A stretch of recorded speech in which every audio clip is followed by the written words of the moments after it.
ہمارے لیے وہ بہت محترم ہے، وہ آج ہمارے ساتھ اسٹوڈیو میں تشریف فرما ہے۔ تو اب میں گزارش کروں گا بلا تاخیر ڈاکٹر حمید صاحب سے کہ وہ اس کتاب کے حوالے سے گفتگو کو آگے بڑھائیں۔ جناب ڈاکٹر حمید صاحب۔ بہت بہت شکریہ سر۔ سب سے پہلے تو میں شکریہ ادا کروں گا جمہوری پبلیکیشنز کا کہ انہوں نے مجھے موقع دیا اور میں یہاں پر ایک علم دوست محفل میں آ کے بیٹھا، اور یقیناً یہ میرے لیے بھی ایک بہت بڑا لرننگ ایکسپیرینس ہے۔ اس کے ساتھ ساتھ میں جمہوری پبلیکیشن کا جو رول ہے کہ وہ جس طرح سے علم کو پھیلا رہے ہیں، جس کو میں ڈیفیوژن آف نالج کہتا ہوں، وہ نہ صرف پرنٹ میڈیا کے کو یوز کر رہے ہیں بلکہ اس کے ساتھ ساتھ الیکٹرانک میڈیا کا بھی استعمال کر رہے ہیں۔ تو اس پر یقیناً جمہوری پبلیکیشنز کی ٹیم اور کتاب دوست محفل کے جو لوگ ہیں یہ سب داد کے مستحق ہیں۔ جہاں تک اس کتاب کا تعلق ہے، جیسا کہ سر آپ نے بتایا ہے کہ جو ان کے مصنف ہیں وہ کسی بھی تعارف کے محتاج نہیں ہیں، ان کی چاہے آپ شاعری کو دیکھ لیں یا ان کے پیشے کو دیکھ لیں، لیکن مجھے جو ان سے لگاؤ ہے وہ اسی کتاب کے حوالے سے ہی زیادہ ہے۔ یہ کتاب انڈس ساگا جب میری نظر سے گزری تو مجھے انتہائی خوشی اس چیز کو دیکھتے ہوئے ہوئی کہ جب آپ ہسٹری جیسے مضمون کو ٹچ کرتے ہیں اور جب آپ کا بیک گراؤنڈ اس انداز سے نہیں ہوتا تو پھر آپ مختلف جو لوگ ہیں ان کی رائے سے بھی استفادہ حاصل کرتے ہیں، اور جب آپ کتاب لکھ لیتے ہیں تو پھر ایک خاص جو لوگ ہیں جن سے وہ فیلڈ منسلک ہے ان کے پاس جا کے ان کی رائے لیتے ہیں۔ یہ جو ایک اپرچونٹی ہے یا یہ جو ایک کوالٹی ہے میں سمجھتا ہوں کہ ساری کتابوں میں نہیں ملتی، یہ خاص کتابیں ہیں، اور یہ ان خاص کتابوں میں اس کو بھی شمار کرتا ہوں کہ چونکہ اس کتاب کے 3 حصے ہیں، اور میرے لیے جو زیادہ امپورٹنٹ ہے، جو میرے دل کے قریب ہے، وہ اس کا پہلا حصہ ہے جس میں کہ ابتدا سے لے کے پھر اس کو ذکر کیا گیا ہے، اور چونکہ یہ جو حصہ ہے اس کی جو تاریخ ہے اس کا سورس جو ہے وہ آرکیولوجیکل ایویڈنسز ہیں، تو اس چیز کو مد نظر رکھتے ہوئے مجھے بہت خوشی ہوئی کہ جب میں نے ڈاکٹر احمد حسن دانی صاحب جو کہ پنجاب میں ہم ان کو پاکستان میں فادر آف آرکیالوجی بھی کہتے ہیں، ان کے کمنٹس جو ہیں وہ میری نظر سے گزرے جو کہ انہوں نے کتاب کے آخر میں دیے گئے ہیں، اور جس میں انہوں نے اس کا اظہار کیا ہے، برملا اظہار کیا ہے کہ اعتزاز احسن صاحب اس تعریف کے مستحق ہیں کہ جس طرح سے دانی صاحب خود چاہتے تھے کہ وہ تاریخ کو لوگوں تک پہنچا سکیں، شاید وہ کسی وجہ سے نہیں پہنچا سکے، تو ان کا جو یہ کام ہے، جو ان کی کوشش ہے، یہ اعتزاز احسن صاحب کی جو کتاب ہے اس کی شکل میں سامنے آ گئی، اور جس طرح انہوں نے ہماری فیوچر جنریشنز کو ایڈریس کیا کہ ہمیں تاریخ سے کیا سیکھنا چاہیے، اور جس طرح سے انہوں نے کھلے انداز سے تاریخ لکھنے والوں کو بھی ایک نئی جہد جو ہے اس نئی جہد سے متعارف کروایا، تو یہ ان کے کمنٹس ہیں جو کہ اس بات کی عکاسی کرتے ہیں کہ اس بک کا وہ جو حصہ ہے جو کہ انسانی تاریخ کے ساتھ منسلک ہے، وہ جو ہے ریسرچ کے حوالے سے اپنا پورا حق ادا کرتا ہے۔ جی بہت شکریہ، آپ نے بڑی خوبصورت بات کی ڈاکٹر صاحب کو، اور یہ بہت اچھی بات ہے کہ آپ اس کے پہلے حصے کے حوالے سے بات کریں گے۔ جو اس کا حصہ اول ہے وہ 2 خطے کے عنوان سے ہے، 2000 قبل مسیح سے 1800 عیسوی تک۔ دوسرا حصہ ہے 2 دنیائیں کے عنوان سے، یہ 1600 عیسوی سے لے کے 1857 تک ہے، اور تیسرا حصہ ہے 2 قومیں، یہ 1757 سے 1947 تک ہے۔ تو سندھ داسی یعنی پاکستانی ورثہ، یہ خسرو، حسین، باہو، بلے شاہ، وارث شاہ، لطیف، خوشحال، اقبال، فیض کی محبت بھری شعری روایات ہیں اس میں، اور اس تہذیب کو رسالو، جاسرت، سارنگ، ارجن، دلہ اور شاہ عنایت، چاکر، خوشحال اور احمد خان کھرل اور بھگت سنگھ کی جو شجاعت ہے اور مزاحمت کی جو داستانیں ہیں اس حوالے سے اس کتاب کو سنوارا گیا، اور یہ کتاب داستان ہے ان تمام میدانوں کی جہاں کے پنجاب کے سرماؤں کا خون بہا اور جہل کی ان کی تمام جو کال کوٹھریوں کی داستان ہے، جہاں انہوں نے اپنی زندگی کے آخری ایام گزارے اور سمجھوتا نہ کرنے کے بجائے سولیوں کو چوم لیا، اور وہی جس ڈب سے کوئی مقتل کو گیا وہ شان سلامت رہتی ہے، اس جان کی کوئی بات نہیں، یہ جان تو آنی جانی ہے۔ تو ڈاکٹر صاحب میں آپ سے گزارش کروں گا کہ سندھ ساگر اور قیام پاکستان، یہ جو دریائے سندھ کی اور پنجاب کی 5 شاخوں کی جو کناروں پر آباد جو باشندے ہیں، اور یہ ماقبل تاریخ سے لے کے عصر حاضر تک کی جو تاریخ سندھ ساگر میں بیان کی گئی ہے، سرماؤں کی، دیومالاؤں کی، قدیم جنگوں کی، کرداروں کی، ہیروز کی، اور جو بھی یہ آزادی اور ادب کی تحریکیں ہیں جو ہماری شناخت ہے، یہ ہماری شناخت کا سفر ہے سندھ ساگر، تو براہ کرم آرکیالوجیکل حوالے سے اور دیگر معلومات براہ کرم اس کتاب کے حوالے سے بیان فرمائیے جناب ڈاکٹر حمید صاحب۔ جی سر، آپ نے بہت اچھا جو ہے وہ ایک جملہ بولا کہ یہ ہماری شناخت ہے، اور اسی شناخت سے شاید ہم کہیں دور جا چکے ہیں، اور اس کی بیسک وجہ یہ ہے کہ ہمیں ہمارے پرائیڈ کا ہی نہیں پتہ کہ ہم اصل میں تھے کون، اور ہماری تاریخ جو شاندار تاریخ رہی ہے اس نے تہذیبی دنیا کے جو نقشے پر کتنا مثبت اثر جو ہے وہ ڈالا تھا۔ میں مزید اس سوال کا جواب دینے سے پہلے اس ٹائٹل پہ لازمی بات کرنا چاہوں گا۔ یہ میں جب بھی اس کا اردو ترجمے کا ٹائٹل پڑھتا ہوں اور سندھ ساگر کا نام پڑھتا ہوں تو مجھے اس سے ایک بڑی ایفیلیشن، محبت اور انسیت جو ہے وہ ویسے ہی ہو جاتی ہے۔ مجھے اس کو دیکھ کے سن کے سندھ ساگر دوآب یاد آ جاتا ہے، جیسا کہ آپ نے فرمایا کہ یہ 5 دریاؤں کی سرزمین ہے، اور 2 دریاؤں کے درمیان جو فاصلہ جو خطہ ہوتا ہے اس کو ہم دوآب کہتے ہیں، اور یہ ساری کی ساری تہذیبیں اور کہانیاں، واقعات، یہ سارے کے سارے اسی دوآبوں میں ہی جو ہے وہ واقع ہوئے ہیں۔ اور یہ جو سندھ ساگر دوآب کا اگر علاقہ دیکھا جائے تو یہ آپ کو دریائے سندھ اور دریائے جہلم کے جو درمیان کا جو علاقہ ہے اس کو ہم سندھ ساگر دوآب کے نام سے جانتے ہیں۔ اس کے بعد پھر چھت دوآب آ جاتا ہے، اس کے بعد پھر باری دوآب جو ہے وہ آ جاتا ہے۔ اس طرح یہ 4 دوآب ہیں جو کہ ہم کو یہاں پر ملتے ہیں۔ ایک تو یہ چیز، اس کے آپ ٹائٹل میں بھی دیکھ سکتے ہیں کہ دریائے سندھ کو جو ہے وہ دکھایا گیا ہے، اس کا ایک عکس جو ہے وہ ہمیں اس پہ نظر آتا ہے۔ آف کورس دریائے سندھ یہ وہی دھرتی ہے جہاں پر ہماری تہذیبیں جو ہیں وہ ساری کی ساری بنی ہیں، اور جس تہذیب یافتہ دنیا کے ہم امین ہیں یہ اسی کی عکاسی کرتے ہیں۔ یہاں پر 2 چیزیں اور میں بیان کرنا چاہوں گا، مجھے ذاتی طور پر یہ بہت پسند ہے اس کا جو یہ کور ہے۔ ایک تو یہ ہم نے بات کر لی کہ اس کا ریور، اور یہ آپ کو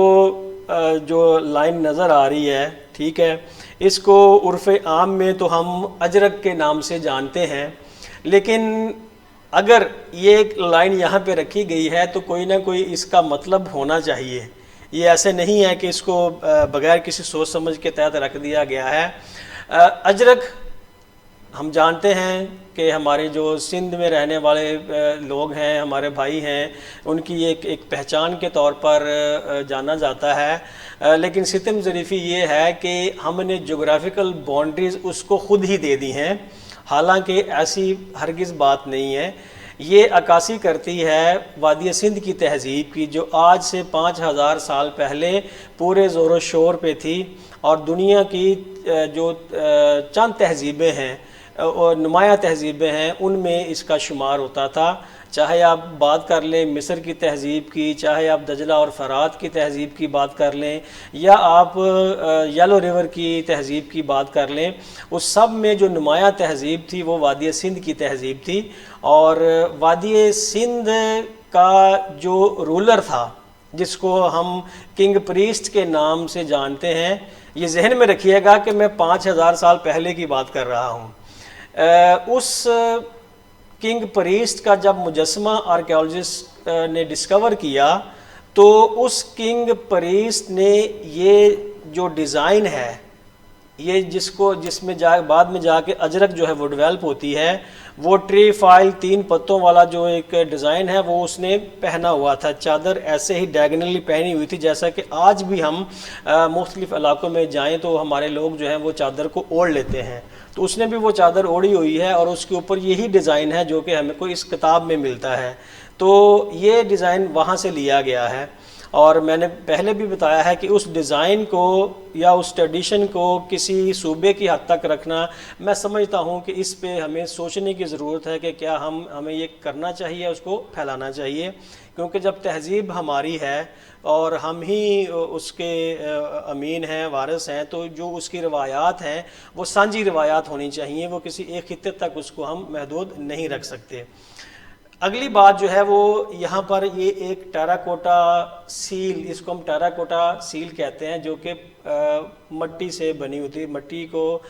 گوند کے اس کے اوپر ڈیزائن بنا کے بعد میں اس کو پکا دیا جاتا ہے، تو جو پکی ہوئی مٹی سے جو چیز بنی ہوتی ہے اس کو ہم ٹیراکوٹا کہتے ہیں۔ اب اس میں اگر غور سے دیکھا جائے تو یہ سیلز ہماری انڈس ویلی کی پہچان رہی ہیں۔ 2 طرح کی سیلز ہیں، ایک تو یہ جو کہ ہمیں یہاں پر ملتی ہیں جن کے اوپر کوئی رسم الخط نہیں ہے، اور دوسرا وہ جس کے اوپر رسم الخط بھی ہے۔ اس کو جب ہم دیکھتے ہیں تو ہمیں نظر آتا ہے کہ ایک آدمی جو ہے وہ اس کا واسطہ پڑا ہوا ہے ایک بل کے ساتھ، اور اس کو یا تو وہ مارنے کی کوشش کر رہا ہے شکار کے لیے یا اس کو سدھانے کی کوشش کر رہا ہے، اور اس کے اوپر ایک مگرمچھ کی تصویر جو ہے وہ بنی ہوئی ہے، اس کو انہوں نے ڈپکٹ کیا گیا ہے۔ اور دوسری طرف دیکھیں تو ایک یوگی، ایک ہیومن بینگ جو ہے وہ ایک یوگی سٹائل میں بیٹھا ہوا، جیسے کہ میڈیٹیشن پوز میں بیٹھا ہوا، اور اس کے سر پر ایک باقاعدہ اس نے ایک ہیڈ ڈریس پہنی ہوئی ہے۔ اب یہ ساری چیزیں جو ہیں یہ اپنے آپ میں ایک زبان رکھتی ہیں، اپنے آپ میں ان کی ایک کہانی ہے، ان کے پیغام ہیں۔ چونکہ یہ ہماری دھرتی سے ہی ہیں تو میں سمجھتا ہوں کہ ان کے خد و خال کو جاننا اور ان سے بات چیت کرنا اور ان سے اپنے پرائڈ کے بارے میں جاننا، اس کا علم ہمیں ضرور ہونا چاہیے۔ اور چونکہ ہمیں وہ علم کم ہے، لہٰذا اس خلا کو پورا کرنے کے لیے اعتزاز احسن صاحب جیسے لوگ پھر سامنے آتے، احسن صاحب جیسے لوگ سامنے آتے ہیں جو قلم اٹھاتے ہیں اور ہم کو ہمارے ہی تاریخ سے روشناس کرواتے ہیں۔ تاریخ کیا ہے؟ ایک تاریخ وہ ہے جو اصل میں تاریخ ہے۔ آثار قدیمہ کے ماہرین کے اسٹوڈنٹ ہونے کے ناطے میں سمجھتا ہوں کہ ایک تاریخ وہ ہے جس کو ہم آثاریاتی تاریخ کہتے ہیں، جو کہ صرف اور صرف آثار کی بیس پہ ہمارے سامنے آتی ہے، اس میں ہمیں کوئی کتابیں نہیں ملتی۔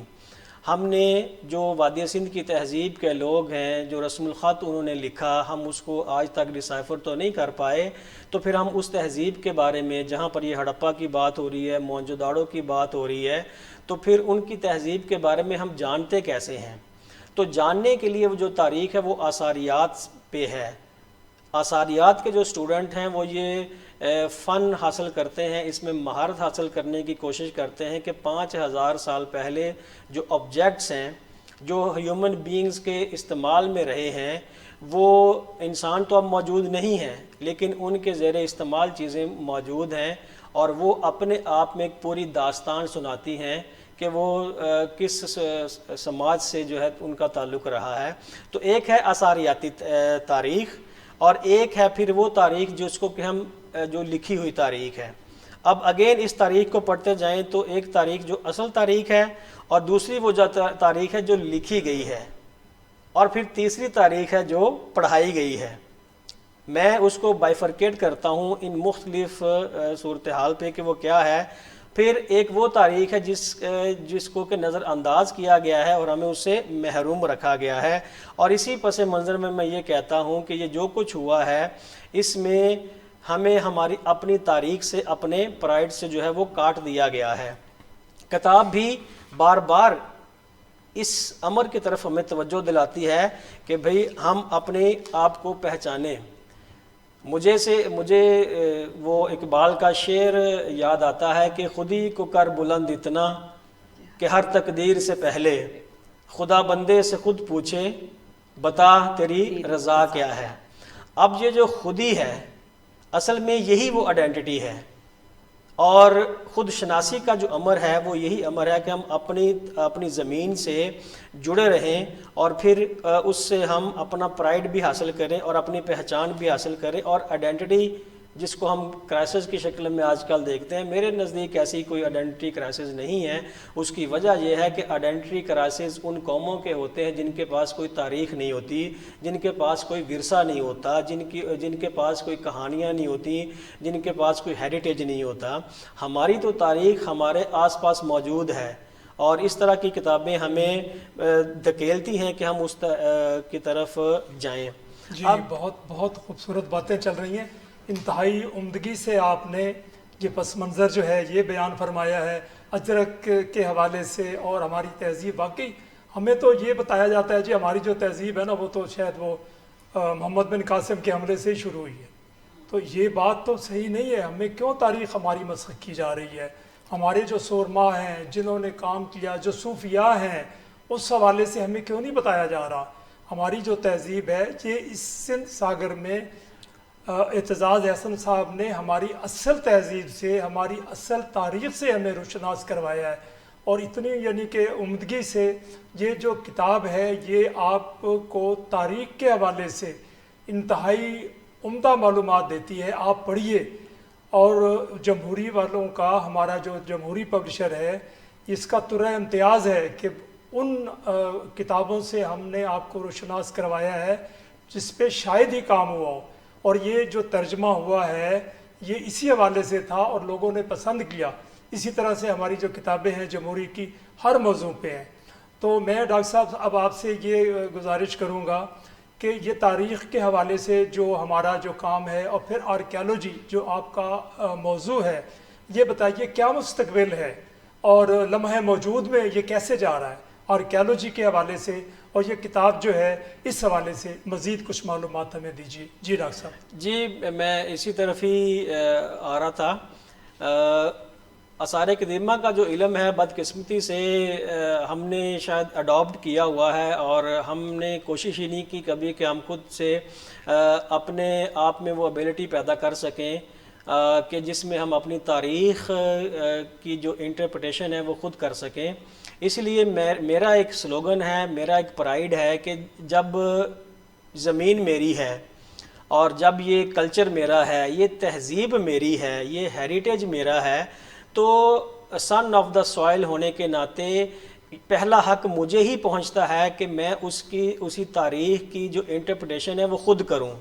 کیونکہ میرے سے زیادہ میری تاریخ کو، میری روایات کو، جیسچرز کو، میرے لباس کو، میرے کھانے کو، میری روایات کو کوئی دوسرا کیسے انٹرپریٹ کر سکتا ہے؟ اور اگر اس نے انٹرپریٹ کر بھی دیا ہے تو یہ کہاں تک انصاف کی بات ہے کہ میں اس پہ ایگری کروں؟ مجھے پورا حق حاصل ہے کہ میں آرکیالوجسٹ ہونے کے ناطے، ایک تاریخ دان ہونے کے ناطے میں ایک اپنا نقطہ نظر رکھ سکوں. اور وہ نقطہ نظر تب رکھا جاتا ہے جب آپ علم کی جو ایک روشنی ہے اس کو مذہب کی جو قید ہے اس سے آزاد کر کے دیکھتے ہیں. جب آپ اسٹوڈنٹ بنتے ہیں، جب آپ آرکیالوجسٹ بنتے ہیں، جب آپ تاریخ دان بنتے ہیں، تو آپ ریلیجن کے کینوس سے آپ باہر نکل جاتے ہیں. اور یہی جو بات ہے وہ مجھے اس کتاب میں بھی اچھی لگتی ہے کہ جب اعتزاز احسن صاحب خود لکھتے ہیں کہ یہ جو تاریخ ہے یہ بادشاہی تاریخ نامہ نہیں ہے، یہ عوامی تاریخ ہے. اور یہ عوامی تاریخ ہی ہے جو کہ عوام تک ایک سادہ الفاظ میں اور بیسڈ آن دا ایویڈنسز جو ہے وہ ہمیں بتائی گئی ہے. اس کتاب کا جو پہلا حصہ بار بار میں اس کی طرف ہی آ رہا ہوں، وہ سارے کا سارا جو متن ہے وہ اسی آرکیولوجیکل ایویڈنسز پہ ہی رہتا ہے جا کے کہ وادی سندھ کی تہذیب نے ہمیں کیا دیا. اصل سوال تو یہی ہے. آج جو ہم آپس میں بحث کرتے ہیں کہ ہمارے پاس ہے کیا چیز، ہم نے دنیا کو دیا ہی کیا ہے، تو یہ سارے کے سارے جواب آپ کو وادی سندھ کی تہذیب سے ملتے ہیں کہ وہ لوگ تھے جنہوں نے دنیا کو سب سے پہلے میٹروپولیٹن سٹیز جو تھے وہ بنانے کا کنسیپٹ دیا. اور میٹروپولیٹن سٹیز کا مطلب یہ ہے کہ وہ ویل پلانڈ سٹیز تھے. اٹ مینز کہ ان کی فاؤنڈیشن سے پہلے باقاعدہ ایک برین سٹارمنگ ہوئی تھی کہ شہر کیسے ہونے چاہیے، گلیاں کیسے ہونی چاہیے، بازار کیسے ہونے چاہیے، مکانات کیسے ہونے چاہیے، اور سیوریج کا سسٹم جو ہے وہ کیسے ہونا چاہیے، اینٹ کا سائز کتنا ہونا چاہیے، سٹینڈرڈ سائز کیا ہونا چاہیے۔ اس کے بعد جو آپ کی بیل گاڑی ہے اس کے پہیے، آپ سن کے حیران ہو جائیں گے کہ آج بھی ہمارے خطے میں جو بیل گاڑی چلتی ہے اس بیل گاڑی کے ٹائروں کے درمیان، پہیوں کے درمیان جو فاصلہ ہے وہ آج بھی اتنا ہی ہے جو کہ 5000 سال پہلے وادی سندھ کی تہذیب میں تھا۔ ہم اس سے ذرا بھی ادھر ادھر نہیں گئے۔ یہ ہم لوگ تھے جنہوں نے دنیا کو یہ کنسیپٹ دیا کہ کاٹن کیسے استعمال کرنی ہے۔ آپ یورپ کی تہذیبوں کی بات کر لیں، ان کے پاس تو کوئی ایسی چیزیں تھی ہی نہیں، وہ تو کاٹن کا لباس یا کاٹن کے نام سے جو تھے وہ ناآشنا تھے۔ یہ ہم لوگ تھے، اس وادی سندھ کے لوگ تھے جو 7000 سال پہلے انہوں نے کاٹن کا استعمال کیا۔ انہوں نے ارلیسٹ جو ڈینٹل سرجری ہے وہ ہمارے پاس یہاں پر ہوئی ہے، ارلیسٹ سٹیمپس جو ہے دنیا کو ہم نے دی ہیں، ڈیم بنانے کا سسٹم جو ہے وہ ہم نے دیا ہے۔ میں آپ کو کیا کیا گنواؤں جو کہ اس کتاب کی روح بھی ہے کہ پہلے ہمیں اپنی خودی کو پہچاننا ہے اور ہمارے ہیریٹیج کو پہچاننا ہے، اپنے ہیرو کو پہچاننا ہے، جو ہمارے ہیروز ہیں جنہوں نے اپنی جانیں دی ہیں، جو کہ یہاں پر رہے ہیں۔ اور وادی سندھ کی تہذیب سے ہمیں سٹارٹنگ پوائنٹ تو مل جاتا ہے، اس کے بعد پھر ہم نے دیکھنا ہے کہ ہماری اس زمین نے کیسے لوگوں کو متوجہ کیا۔ میں یہاں پر ایک ضرور بات آپ کو بتانا چاہوں گا کہ ہم جس خطے سے ہیں، سندھ ساگر سے ہیں، پنجاب سے ہیں، اس کی بڑی خوبصورت تاریخ رہی ہے کہ ہم نے کبھی بھی کسی پہ حملہ نہیں کیا، ہم پہ حملے ہوئے ہیں۔ اور اگر آپ کو انسانی سائیکالوجی کو دیکھا جائے تو حملہ کرتا کون ہے؟ جو کہ بھوکا ہوتا ہے، جس کے پاس وسائل کی کمی ہوتی ہے۔ اور حملہ کس پہ کیا جاتا ہے؟ جس کے پاس وسائل زیادہ ہوتے ہیں۔ اور وہ وسائل کہاں پہ تھے؟ وہ ہمارے اس خطے پہ وہ وسائل تھے، اور آج تک وہ وسائل موجود ہیں کہ جو پنجاب کی دھرتی ہے یہاں پر حملہ آور اس لیے آئے تھے کہ وہ ان کو وسائل چاہیے تھے۔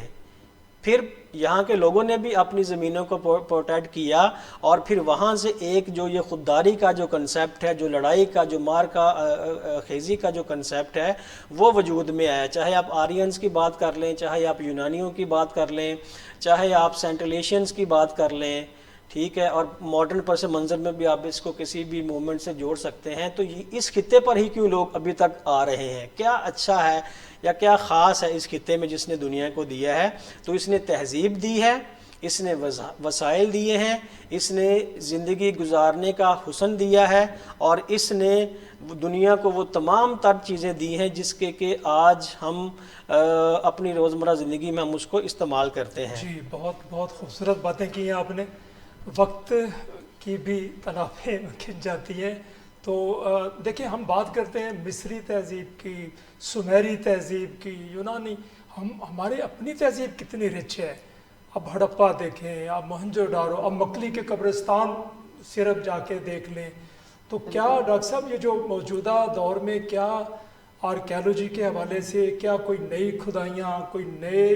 انکشافات ہونے کے کیا امکانات ہیں؟ جی، ہم کوشش تو کر رہے ہیں، اور پچھلے کچھ سالوں سے چیزیں بہتری کی طرف تو آئی ہیں۔ ہمیں سبق لینا چاہیے ہمارے جو ہمسایہ دیش ہیں، جیسے کہ چائنا ہے، میں چائنیز آرکیالوجسٹ کے ساتھ بھی کام کرتا ہوں، وہاں پر انہوں نے اس سبجیکٹ کو اسٹیٹ لیول پہ آرگنائز کر دیا یا ریکگنائز کر دیا ہے، کیونکہ انہوں نے اپنی ہیومن ہسٹری کی جو تاریخ ہے وہ ثابت کرنا چاہ رہے ہیں، اور ایک چیز انہوں نے ثابت کر دی ہے کہ چاول پوری دنیا کو ہم نے دیا ہے۔ تو اگر کسی نے سپر پاور بننا ہے تو سپر پاور کا بننے کا کنسیپٹ جو ہے وہ تاریخ کے ساتھ جڑا ہوا ہے کہ وہ ہمیشہ سے ہی سپر پاورز رہے ہیں۔ آرکیالوجسٹ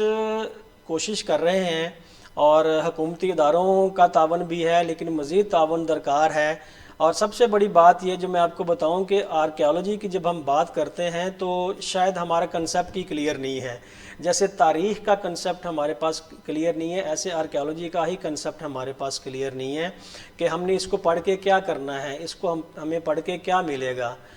ہمیں ہمارے ہیروز کے بارے میں پتہ چلے گا، ہمیں پتہ چلے گا کہ اشوک کون تھا، ہمیں پتہ چلے گا کہ بدھ مت یہاں پر کیسے آیا، ہمیں پتہ چلے گا کہ براہمنزم کو کیسے چیلنج کیا گیا۔ یہ وہ دھرتی ہے جہاں پر دنیا کے سب سے زیادہ مذاہب جو تھے وہ پروان چڑھے، صرف اسی دھرتی میں، ٹھیک ہے۔ اس کے بعد ہمیں پتہ ہے کہ ہمارے پاس بدھ مت ہے، جینزم ہے، ہمارے پاس سکھزم ہے، کرسچینٹی ہے، کون سا ریلیجن ہے جو کہ یہاں پر ہم کو نہیں ملتا۔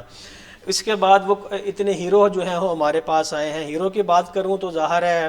ہمیں پتہ ہی نہیں ہے کہ ہمارے جو ہیروز ہیں وہ ہیں کون، کیا اشوک ہمارا ہیرو ہے یا ہمارا راجہ پورس ہمارا ہیرو ہے، دلہ بھٹی ہمارا ہیرو ہے، مہاراجہ رنجیت سنگھ ہمارا ہیرو ہے۔ اس غیر یقینی کی بنیاد جو ہے وہ کم علمی ہے اور کم ریسرچ ہے جو کہ ہمارے اس تہذیبی دنیا میں رہتے ہوئے ہم نے اس کی طرف توجہ جو ہے وہ نہیں دی۔ مثال کے طور پر ہمیں تو پتہ ہی نہیں کہ ہماری پرانی زبان کیا ہے۔ یہاں پر ذکر ہوتا ہے کہ بہت ساری رامائن کا ذکر ہے، مہا بھارت کا ذکر ہے، ویداز کا ذکر ہے۔ ہم یہ کیوں سمجھتے ہیں کہ یہ ہماری کتابیں نہیں ہیں؟ علم تو ہمارا سب کے لیے سانجھا ہوتا ہے، ویداز میں بھی علم دیا گیا ہے، ٹھیک ہے۔ یہاں پر کوٹلیہ یہاں پر رہا ہے، پاننی یہاں پر رہا ہے۔ ہم نے دنیا کو بہت ساری ایسی چیزیں دی ہیں جو کہ صرف اس خطے کی مرہون منت ہیں، تو ہم کیوں ان زبانوں کو بھول گئے ہیں؟ ہم کیوں اس رسم الخط کو بھول گئے ہیں؟ ہمیں کیوں ان کتابوں تک محدود رکھ دیا گیا ہے جن میں جان بوجھ کر ایک کالونیل دور میں ایک خاص تاریخ لکھی گئی اور پھر وہ خاص تاریخ اس طبقے تک پہنچائی گئی جس کو یا تو انگریزی آتی تھی یا تو وہ اردو آتی تھی۔ ہمیں فارسی سے دور کر دیا گیا، ہمیں عربی سے دور کر دیا گیا، ہمیں سنسکرت سے دور کر دیا گیا، ہمیں پراکرت سے دور کر دیا گیا۔ تو یہ ساری کی ساری چیزیں ہمارے نصاب کا جب تک حصہ نہیں بنیں گی تب تک ہم آرکیالوجی کو بھی نہیں سمجھ سکتے اور پھر ہم اپنی شناخت کی طرف بھی ایک مثبت قدم جو ہے وہ نہیں رکھ سکتے۔ تو ان کتابوں کی ضرورت ہے بہت ہمیں۔ شکریہ ڈاکٹر صاحب، بہت شکریہ۔ یہ تو ایسا ایک موضوع ہے کہ شاید چلتا ہی رہے، تو آپ دوستوں سے صرف یہی گزارش ہوگی کہ اپنی تہذیب سے جڑت رکھیے اور ایسی کتابیں پڑھیے، سندھ ساگر ایسی کتابیں پڑھیے، جمہوری کتابیں پڑھیے۔ کتاب دوست محفل کے جتنے بھی دوست ہیں یہ کتابیں ضرور پڑھیے، کتاب خرید کر پڑھیے، اپنی ذاتی لائبریری بنائیے۔ ڈاکٹر صاحب کا بھی شکریہ، اور اختتامی کلمات کے لیے مصباح۔ جی بہت شکریہ جناب مظہر سلیم مجوکا صاحب، اور اسپیشلی خصوصی طور پہ میں شکریہ ادا کروں گی جناب پروفیسر ڈاکٹر حمید صاحب کا کہ آپ نے ہمیں اتنا قیمتی وقت درکار کیا۔ یقیناً آپ کی بات ٹھیک ہے کہ یہ ٹاپک ایسا ہے کہ جس پہ میرا خیال ہے 15-20 بھی پروگرام اگر ہو جائیں تو یہ بہت کم ہے۔ جی اعتزاز احسن صاحب نے یہ کتاب جب لکھی گئی تو طالب علمی کے زمانے میں صرف ایک سوال تھا ان کے ذہن میں کہ میں کون ہوں۔ ان سے جب پوچھا گیا تو ان کا کہنا ہے کہ میرے ذہن میں اس طرح سے یہ سوال بیٹھ گیا کہ پھر میں نے اس کی کھوج شروع کر دی،